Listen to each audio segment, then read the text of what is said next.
Hello, is this Holy Grove? Yes, it is.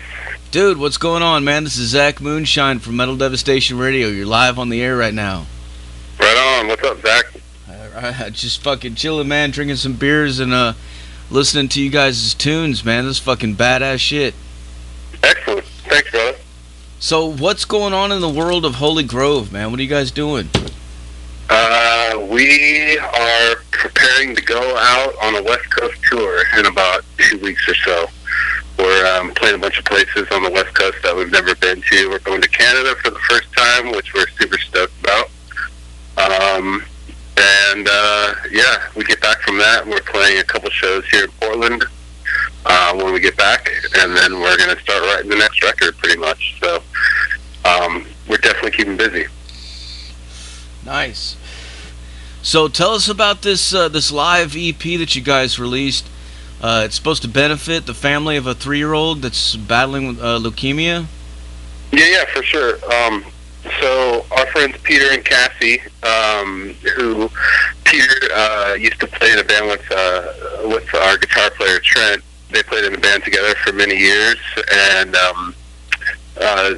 their daughter was recently diagnosed with leukemia, and we had been sitting on this live recording that we had from Ceremonious Sludge, which is like an annual thing that our buddy Justin from Witch Mountain puts on here in town, and it's always professionally audio recorded and video recorded, and we were really happy with the way our set sounded, and so we kind of knew that we wanted to do something with it. And then when we learned about Peter and Cassie's situation with their daughter, we were like, man, that's perfect. Let's just put it up on our Bandcamp.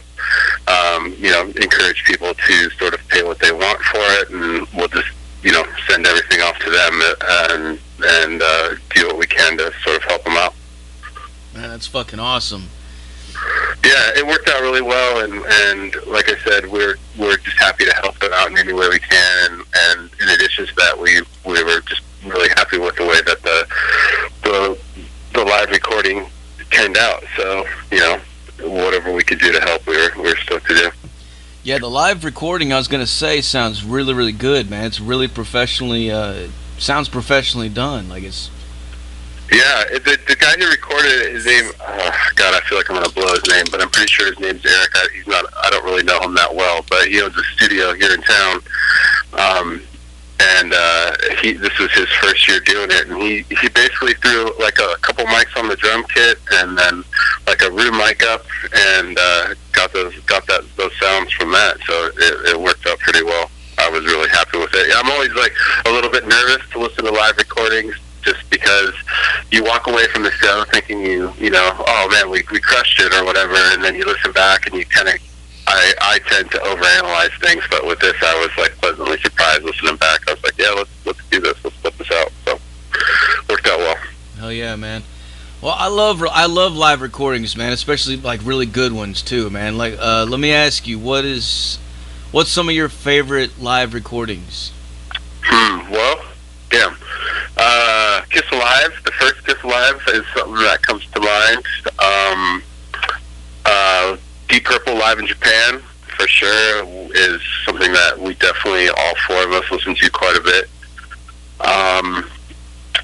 Those are the two that come. Unleashed in the East, of course, the Priest record is definitely, like, some bands, like, I think Kiss is a good example. Like, their first, whatever, 3 records didn't really capture what they were all about. But when you hear the songs that were on the first 3 records on a live, the energy is just through the roof, and it sort of gives you a new appreciation for those songs. So I think that's sort of our goal, because our live show, we try to just really bring it, and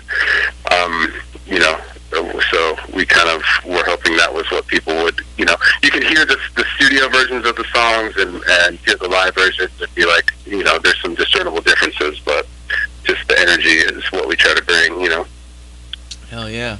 I got some questions rolling in from the chat. Vicky Grandy wants to know, who are some of your influences? As a band, I would say that our influences are the sort of the usual: Sabbath, Purple, Rainbow, we love a lot.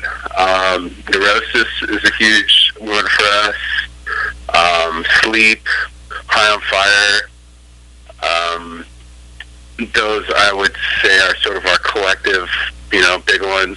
All four of us, we love a lot of like the first four Metallica records come up a lot in conversation. Priest, those kinds of things. Sort of all the stuff. But for me personally, I'm also a huge Neil Young fan. A huge Grateful Dead fan. So some of that does tend to sort of find its way into our jams for sure. Oh yeah, man. And as far as you guys, like your songs and stuff, what would you say some of the lyrical content is on these? That's hard for me to speak to because it's Andrea, our singer, writes a lot of the lyrics. But I know that her sort of focus is she wants to tell a story, and maybe from like to get a bigger point across. I know she, when we start to send her riffs and send her stuff, she is really tries to formulate a sort of narrative story throughout the lyrics, and it's something. Our lyrics are some of the things I'm most proud of, or her lyrics, I guess I should say, because I've been in bands basically for the last 20-25 years since I was a teenager, and I've been in situations where the singer of the band is scribbling lyrics down in the studio, but Andrea always is fully prepared, and it has such a great vision for what she wants the lyrics to be that it blows my mind what the stuff that she comes up with. So that is sort of her side of the writing process. So I can't really speak too much on where she's coming from, other than it's something that we're all really take pride in, the fact that she does such a good job with the lyrics. Oh yeah. Another question from the chat. Vicky Grandy wants to know, what's your favorite venue that you've played at? Gosh. We played Psycho Las Vegas in 2016, and that was one of our favorite shows. Favorite venue, we just played with the Melvins up in Tacoma, Washington, which is a couple hours north from where we're at in Portland. We played at a place called the Spanish Ballroom, which is this old historic Elks Lodge ballroom, traditional sort of dance ballroom with the springy floor and the high ceilings, and that was definitely a highlight. And that's actually where our first show of our tour is back at that same venue with Year of the Cobra and Witch Ripper, so we're definitely looking forward to getting back to there. It was such a killer show and killer venue. It kind of reminded me of like the Fillmore or something like that. Hell yeah. Another question from the chat. Thunderhead wants to know, what are your favorite moments on stage live? Oh man, that's a good question. I think my favorite moments tend to be the moments when you stop having to pay attention, and the song is and the playing and the interaction with the other band members, it just sort of is like you're not thinking about it, and you're sort of just in the zone where you don't have to concentrate. The songs are well practiced. You don't have to think about what part's coming next. You can sort of just relax and enjoy the moment and get lost in the jam. Oh yeah. Another question from the chat. Paula Campbell from the Fleshhammers wants to know, what is the scene like in Portland these days? She's heard some of the clubs have closed. Yeah, I mean, that's true. Portland is growing, and there's a lot of, how would I say this politely, a lot of rich California people that are moving up and sort of changing the vibe a little bit. I never want to live anywhere else. I still love it here very much, but it has changed in the last 5 or 6 years, and we've lost a bunch of clubs in the last 3 or 4 years, but the scene is, I would say, as healthy as ever. There's still plenty of venues to play, and there's new venues crop up all the time, and people are very supportive of other bands. There's a shit ton of great bands in this town, and there's no real sense of competition. It's all super supportive, and everyone's happy for everyone else. And there's still the clubs are still here. It's just they've maybe gotten a little smaller and a little bit more spread out. But the scene is definitely still healthy. I mean, Donovan, Witch Mountain, Red Fang. And there's a bunch of upcoming younger bands. Like there's a really great band called Glass Goat that I encourage everyone to check out. They fucking crush. I hope I can cuss. I'm sorry, man. Dude. Cuss away, man. But yeah, it's changed a little bit, but it's still, everyone is still extremely supportive, and there's still plenty of places to play. House shows are a big thing here, so that's always a possibility too. When so there's never any shortage of venues. But yeah, it's true that some of the bigger places have closed down and gotten demolished for condos or whatever. But shit happens, so you just gotta kind of roll with it and make things happen regardless. Yeah, I've had a lot of bands on actually from that area, and they've all pretty much said the same thing about the scene, that it's very supportive and everything. Yeah, I mean, I grew up in the San Francisco area, and I've lived up in Portland for 15 years or so ago, and San Francisco was a little bit more competitive, and there was a little bit more like shit talking, and I mean, I'm not putting down any of those bands or whatever, but it was a little bit more competitive. And here, one of the first things I noticed when I moved here and started playing in bands was that people were just happy for the other bands and were excited to see other bands, and that was certainly refreshing coming from a scene that was a little bit more competitive. That's cool, man. That's what it should be about too. Yeah, 100%. I mean, it's not a competition. There's always going to be shows, and there's always going to be bands, and it's been nice, just having the support of other bands and being able to support other bands. Right on. Another question from the chat. Vicky wants to know, what are your favorite booze? My favorite what? Booze. Drinks. Oh, booze, like the drink. Shit, man. Well, I'm a tequila man myself, so a shot of tequila and a nice beer is definitely my jam. Trent, our guitar player, is definitely a whiskey connoisseur, so get that man a bourbon if you see him. But yeah, I'd say we're pretty split evenly between tequila and bourbon. But Portland is super well known for its craft beer and IPAs and shit like that. So there's you can throw a stone and be at a good brewery around here. So that's nice. That's pretty nice too. Just like in this near our where we practice, there's like 3 breweries within like a mile of there. So it's pretty nice where you can step outside your front door and find 3 or 4 different breweries within a walking distance from our apartment or whatever. What about smoking herbs? Oh yeah, it's fully legal here. So it's been legal here since like October of 2015 or so, I think, is when it became legal. I'm a lifelong stoner. I'm pretty much the stoner in the band. I can convince Andrea and Trent and Evan, our drummer, to hook up with me once in a while in a low pressure situation, like when we're on tour or something, and we got a long drive or whatever. I can get them to get stoned with me, but I'm a full stoner, so it was pretty glorious. You waking up when the first morning it was legal here, and you don't have to sit around waiting for your weed dealer to call you back, and then you got to drive to go meet him someplace, and then sit in the parking lot for an hour and a half waiting for him to show up. That has been, being able to walk around the corner and just show my driver's license and buy all the weed I want has been a huge thing for me. Fuck, that's badass. Where are you guys? You guys are based. You guys are in the. Are you guys? Where are you guys? Where's your show based out of? Well, we got DJs all over the fucking place, but I'm in Tennessee. Yeah, so I imagine it's no go down probably here, not man. as big a struggle as it was a couple of years ago, but I imagine it's still a struggle.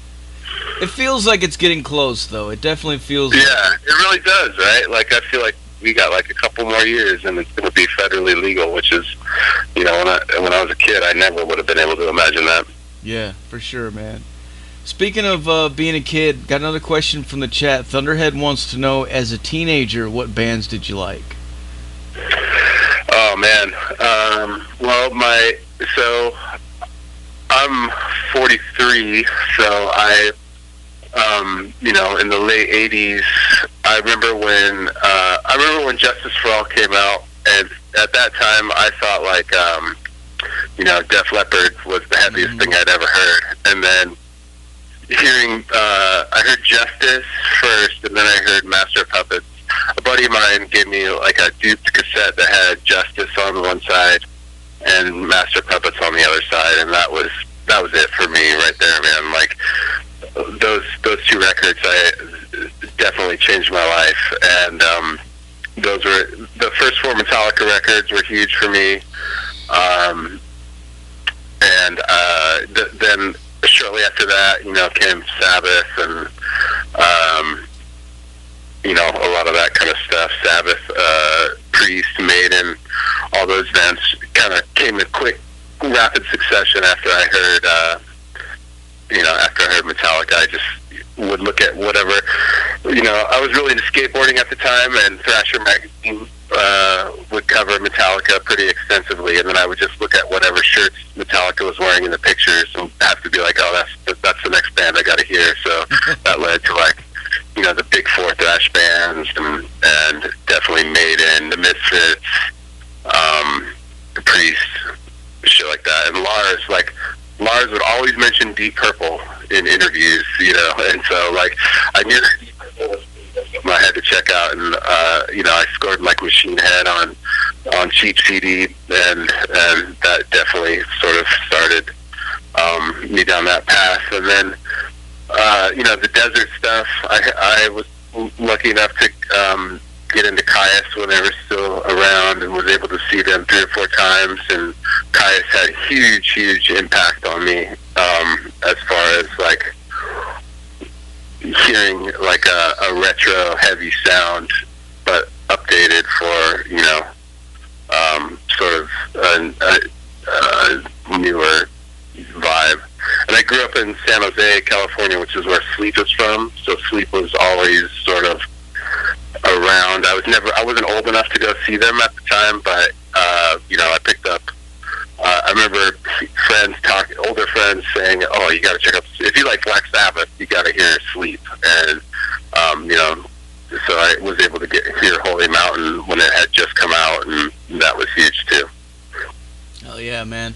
Yeah, I'm 41 myself, dude, so I'm right there with you on the Metallica too, man. Like I remember back in those days, you know, MTV, the radio, and those metal magazines like Metal Edge and shit like that was pretty much your go-to for finding out about music at the time. 100%. We didn't have the 100%. Internet. And back Rip then, magazine. I mean, I can't tell you how many Rip magazines I would buy at the grocery store or whatever, and just like look at the pictures of the bands that I liked, and like literally look at their T-shirts and go like, shit, man, that's the 4th dude I've seen wearing a rainbow shirt or whatever. Like that's a band I got to check out, and I would just like take my allowance, or when I started my shitty fast food jobs when I was 15, just take my paycheck into the record store and just, you know, just buy whatever with the sight unseen, never having heard it, but just because like the dudes in Metallica were you know, sporting the shirt or whatever. Yeah, I remember back then, you know, I was into all the fucking the hair bands, you know, like Motley Crue and fucking Kicks and fucking all that shit that was on MTV. But then, like, during the countdown, I remember one day they played the one video from Justice, and that was the first time I'd actually heard Metallica. And it was so crazy how it was black and white, and it was just total contrast to everything else that, like you said, I thought was heavy. And then it was like this came on, and it was like, holy fuck, what is this? It's funny, like, when you hear, like, Motley Crue, you know, is a good example. Like, I thought that shit was heavy. I thought, like, oh my god, how could anything possibly be this heavy and this evil? And then the first time you hear, like, a chuggy, palm muted Metallica riff or like something like that. You're just like, just I can't believe it's like I can't believe I thought that Def Leppard was heavy. Hell yeah. Yeah, I remember reading in the magazines, and I would see in the back that they would have little sections where it would show. They would have like little snippets of stuff about Metallica when they were still pretty underground, and I hadn't even heard the name been said yet.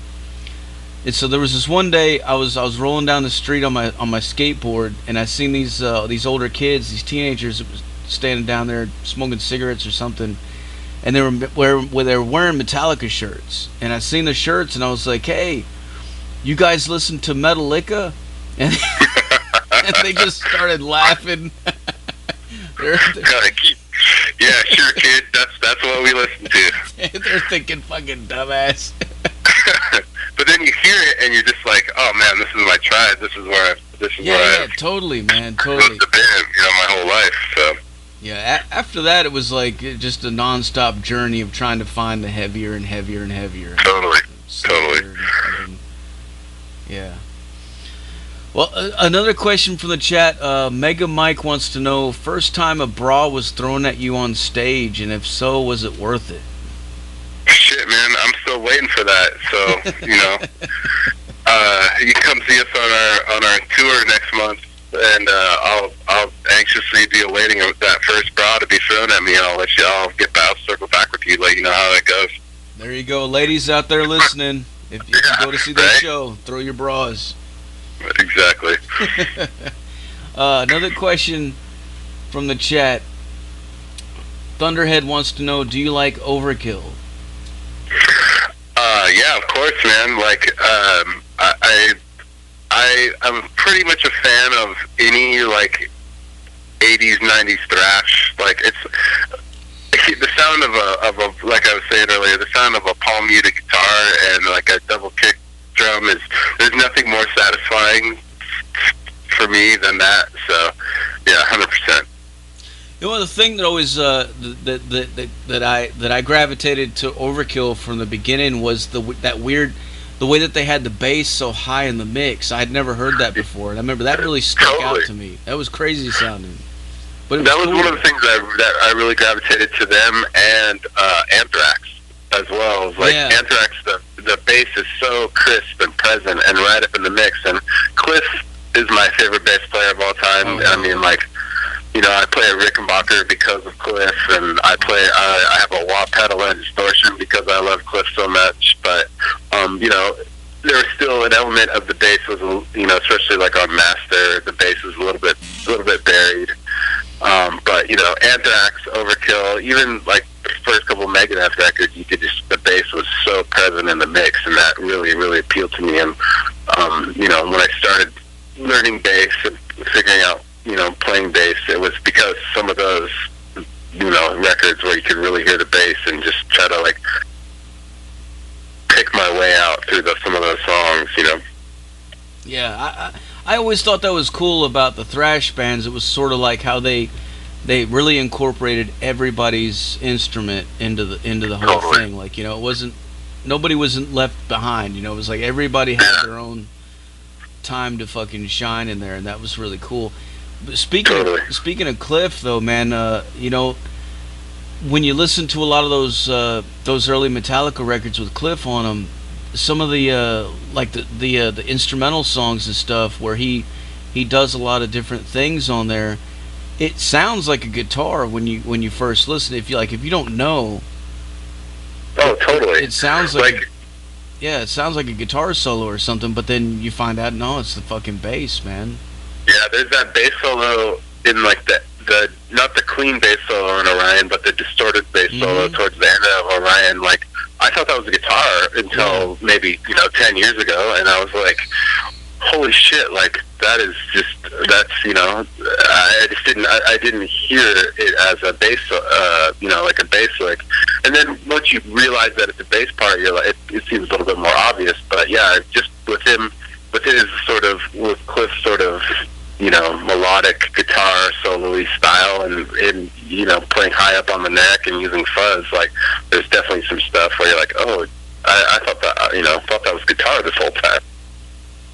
What do you think Cliff Burton would be doing if he was still alive at this time? Man, it's hard to speculate. It's really hard because I want to believe that he would be still the same hardcore Cliff Burton that he was when he died when he was 24 or whatever, and was just be the dude in denim and leather and carrying the flame for heavy metal. And I have a feeling that's probably what he would be, but it's hard to say if he wouldn't have kind of changed along with the rest of the band, and ended up cutting his hair and wearing fingernail polish and piercing his nose or whatever. So it's tough, man. I want to believe in my heart of hearts that he'd still be wearing bell bottoms and still would be the one dude who'd never cut his hair and would be just carrying the flame for the real heavy metal. Hell yeah. In recent photos of Metallica, I've noticed that it looks like James Hetfield is starting to grow his hair back out. Oh yeah, he's got the bullet belt back on, and he's got the the battle vest back on, and I can respect it. That's a band that I haven't, I don't think I've heard a record really from front to back since the Black album, but I still will forever cherish and love that band, and I let them get away with far more than I would let any other band get away with, just because of who they are. I'm like, I can't judge these dudes. Like, they put out records that define my life, so they can do whatever they want, and I'll still love and respect them, but that doesn't mean I'm going to go pick up Saint Anger or whatever. Right. Another question for you. What's the craziest thing that's ever happened during a show? Craziest thing that's ever happened during a show. Well, we played, so in the last like 6 months or so, High on Fire basically relocated to Portland, and we played like a secret club show opening. They got a new drummer who's a Portland dude, and they played one of their first shows with the new drummer was like a secret unannounced club show, and we were lucky enough to be able to open that show. Nice. And it was at a 200 capacity venue that was completely sold out, and it was fucking nuts.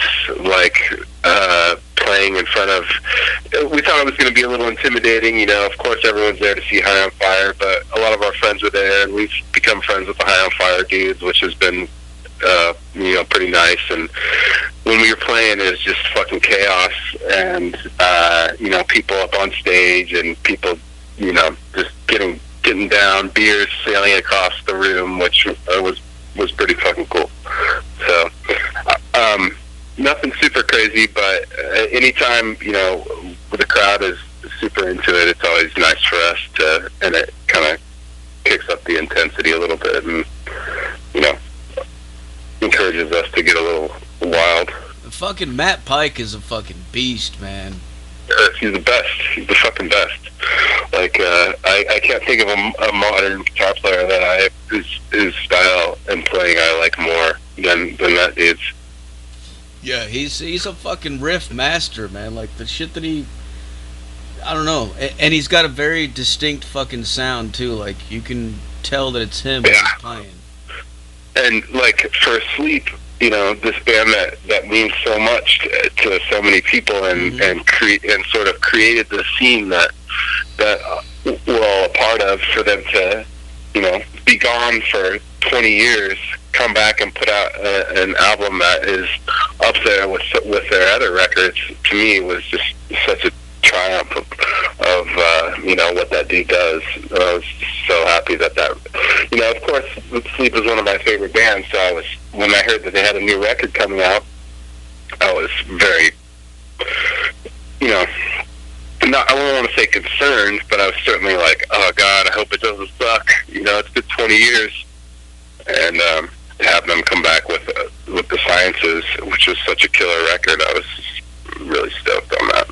It was, man. They released that one single track too, like a couple years ago. Yeah, the Clarity. Yeah. Right? Isn't that what it's called? Clarity? Yeah. Yeah. I remember when I played that here on the radio, it was really weird because whenever it showed up in the fucking on the player on the website, the album art was moving like it was like a GIF. Like somehow they fucking had a GIF put in there, and it That's cool. automatically did that. I've never seen that happen before, and we were just sitting around watching it, listening, and we're like, "What the fuck? Why is that moving? That's fucking crazy, dude." That's Leave it to them, awesome. man. Yeah, exactly. Yeah, hell yeah, dude. Another question from the chat. Vicky Grandy wants to know: do you like bubble baths or showers? I would say I am certainly not opposed to baths. I could sit in a bath and smoke a joint and read a book for hours for sure, but generally I don't have the time. So I'm pretty much a shower before work kind of guy. But if I have the time, and I would certainly say that I'm definitely not opposed to sitting in the bath and hanging out for a bit. Oh yeah. Thunderhead wants to know, when are you guys coming to New York? 2020. We are currently planning a East Coast tour, and we'll be there. I would say spring, early summer 2020. We're trying to hook it up with our buds in Gozu and Worshiper, a couple of Boston bands that we love, and put together kind of a 2-week run of some East Coast shows. Hell yeah, man. Well, so what's next for Holy Grove, man? You guys have a new album coming out? Yeah, so like I said, we're going on tour. We leave. We're playing with Lucifer here in Portland on Monday. They're Nick from Entombed and the Helicopters, and that's his band with his wife. I'm sure you probably know Lucifer, but yeah. So we're stoked. That Lucifer 2 record was a big record for us last year. We all really loved it. And it's fucking badass. we got the opportunity. Yeah, that record rules, man. I feel like not enough people know about it, but man, as far as like sort of, they just have so many riffs. They're just such, every riff is gold, and their singer, she's so good. So yeah, we're doing that show on Monday, and then we have a week, and then we leave on tour, and we go north from here, and we're playing we're Tacoma, Seattle, and we're playing in Canada for the first time. We're playing Vancouver, BC, and then kind of going back down from Idaho, Salt Lake City, Denver, into the Southwest, back up through California, and then when we get back, we've got 2 new songs written for the next record, and then a bunch of riffs, and we're just going to start putting songs together for the new record. So hopefully we can record early next year and then hit the East Coast. Fuck yeah. All right, well, I'm about out of questions for you, man. Is there anything else you want to add to let the people know? No, not really. I mean, thanks so much for the support, and check out that that live record we did. Is all the money goes to a super good cause. We're not keeping a penny from it. It's downloadable for free. If you don't feel like donating, that's totally fine. But if you can, a couple bucks, it all goes to a super good cause. And if we're playing in your city, come see us and come say hi. We'd love to, we love when people come and say hello and hanging out with fans and having beers with people that come to the shows is one of the most gratifying things. So don't be shy. Come say hi. Hell yeah, brother. Well, before I let you go, I got to get you to make us a station tag, all right? Let's do it. All right, whenever you're ready, say something like, "This is Holy Grove, and you're listening to Metal Devastation Radio." Hey, this is Greg from Holy Grove, and you're listening to Metal Devastation Radio. Fuck yeah, man. All right, well, what I'm going to do now is I'm going to blast some more Holy Grove for these motherfuckers so they can go nuts, all right? Fucking A. Yeah, thanks so much for the support, brother. It was great talking to you. Hey, anytime, dude. Take it easy. All right, cheers. Cheers. There you have it, folks. Holy Grove live on the Zach Moonshine Show with Metal Devastation motherfucking radio. Like I said earlier, put your speakers in your fucking windows, put them in your front lawns, put them wherever the fuck you can. Make your fucking neighbors fucking hate you, man. If you don't see U-Haul trucks tomorrow, you fucking suck. Period.